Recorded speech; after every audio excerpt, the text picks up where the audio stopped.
राजतंत्र में राजा दोषी, लोकतंत्र में कौन। राजतंत्र में राजा दोषी, लोकतंत्र में कौन। रोती पिटती जनता लुटती, फिर भी रहती मौन, तो बोलो ये दोष है किसका। साथियों नमस्कार।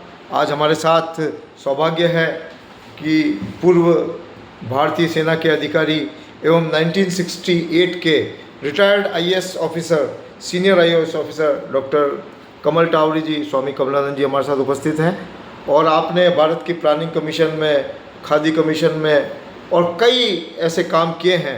और रिटायरमेंट के बाद आप मार्केटिंग द अनमार्केटेड इंडिया, जो एक भारत का उज्ज्वल पक्ष अधूरा रह गया, उसको पूरे विश्व के सामने उजागर कर रहे हैं। तो आइए हम चर्चा करते हैं। टावरी साहब, जैसा कि हमारा प्रश्न है कि राजतंत्र में राजा दोषी, लोकतंत्र में कौन, तो आज हर चीज़ के लिए सरकार को दोष दिया जाता है, तो आप कैसे देखते हैं इसको। प्रणाम प्रणाम प्रणाम, सबको प्रणाम।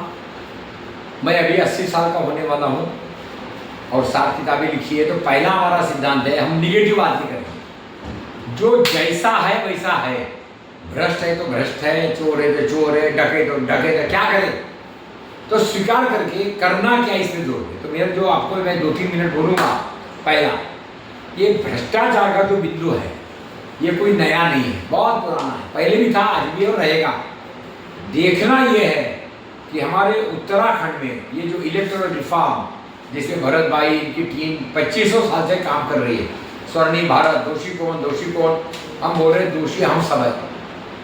तो अब दोषी कौन का तलाश बंद करो। अब तो जिन्होंने विकल्प दे दिया उनसे सीखो। अब पहला, उत्तराखंड में इस चुनाव में, पंचायत के चुनाव में लगभग 40% लोग निर्विरोध आए हैं।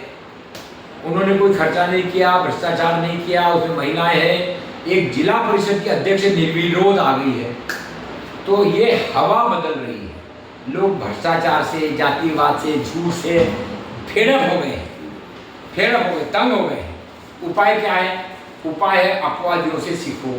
तो उत्तराखंड ने आपको एक लाइन बना दिया है जिसमें वो निर्विरोध आ गए हैं।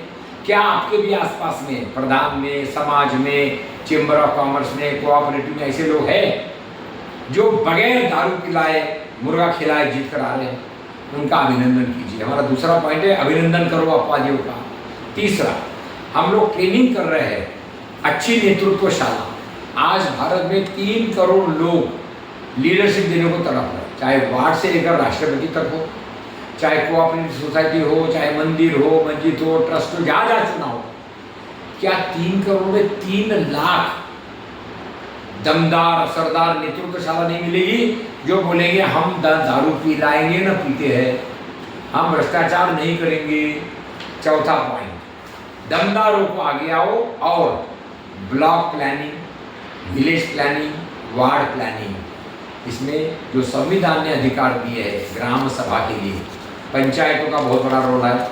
हम लोग अन्ना हजारे के साथ भी काम कर रहे हैं। इसके लिए 100 करोड़ प्रति ब्लॉक, कम से कम 2-3 करोड़ रुपया प्रति गांव। ग्राम स्वराज, ग्राम स्वावलंबन, आत्मनिर्भर गांव, बेरोजगारी मुक्त गांव, भिखारी मुक्त गांव, इस पर काम कर रहे हैं। हमारा आशा की किरण है, उत्तराखंड में 40% निर्विरोध आ गई। ये बहुत बड़ी आशा की किरण है। निराशा छोड़ी। समय उन लोगों के फेवर में है जो जड़ से जुड़े हैं, अपना जीवन प्रकृति के साथ जी रहे हैं, सिंपल, नेचुरल, फालतू के शौक नहीं कर रहे हैं, बड़ी गाड़ी, बड़ा बंगला, बड़ा एसी के चक्कर में नहीं। आइए अपन मिलकर, ये होगा भ्रष्टाचार मुक्त चुनाव होगा अगर हम जीवन शैली बदलें, हम अच्छे लोगों का अभिनंदन करें, भ्रष्टाचारियों को चलने दें। वो समय अपने आप उनको ठीक करेगा। बीमार पड़ेंगे, दारू में मरेंगे, घर में झगड़े होंगे, बच्चे लूटेंगे, आप उसकी चिंता मत करो। आप तो अच्छे लोगों का अभिनंदन करो। हाँ, और लिखो किस किस विभाग में कैसे कैसे भ्रष्टाचार होता है और उसका विकल्प क्या है। विकल्प जब तक आप नहीं देंगे, आपको मुझे बोलने का हक नहीं है। आइए मिलकर उंगली की मुट्ठी बनाते हैं। हमारे देश सनातन भारतीयत्व एक चीज़ है। मुसलमान, क्रिश्चियन, हिंदू सब एक भारत की माता के ये संतान है। आइए मिलकर अधूरे सपनों पर काम करें और निगेटिव बात न करें। मेरा शुभकामना है। हम अभी जयपुर में 5-7 दिन है, आपके सवाल भेजिए और हम भरत कुमावत जी को बोल रहे हैं कि आओ अच्छे लोगों का अभिनंदन करो। आज हमको बात कर रहे हैं 90 साल के एक्टिव है जो रिटायर्ड हो गए, 30 साल पहले से रिटायर्ड हो गए। अपवाद है, अपवाद है, अपवाद है। आइए मिलकर काम करते हैं। सबको शुभकामनाएं। भाई कमलानंद का सबको प्रणाम प्रणाम प्रणाम प्रणाम प्रणाम। धन्यवाद टावड़ी साहब। जनगण मन अधिनायक जय है भारत भाग्य विधाता। तो साथियों, हमें समझना पड़ेगा कि ये भारत भाग्य विधाता कौन है। ओ मतदाता, तुम ही हो भारत भाग्य विधाता। इसलिए टावड़ी साहब की बात को अमल में लाएं और चुनाव सुधार की कोशिश करें और निर्विरोध अधिक से अधिक लाएं, ईमानदार लोगों को लाएं। धन्यवाद। जय हिंद, जय भारत।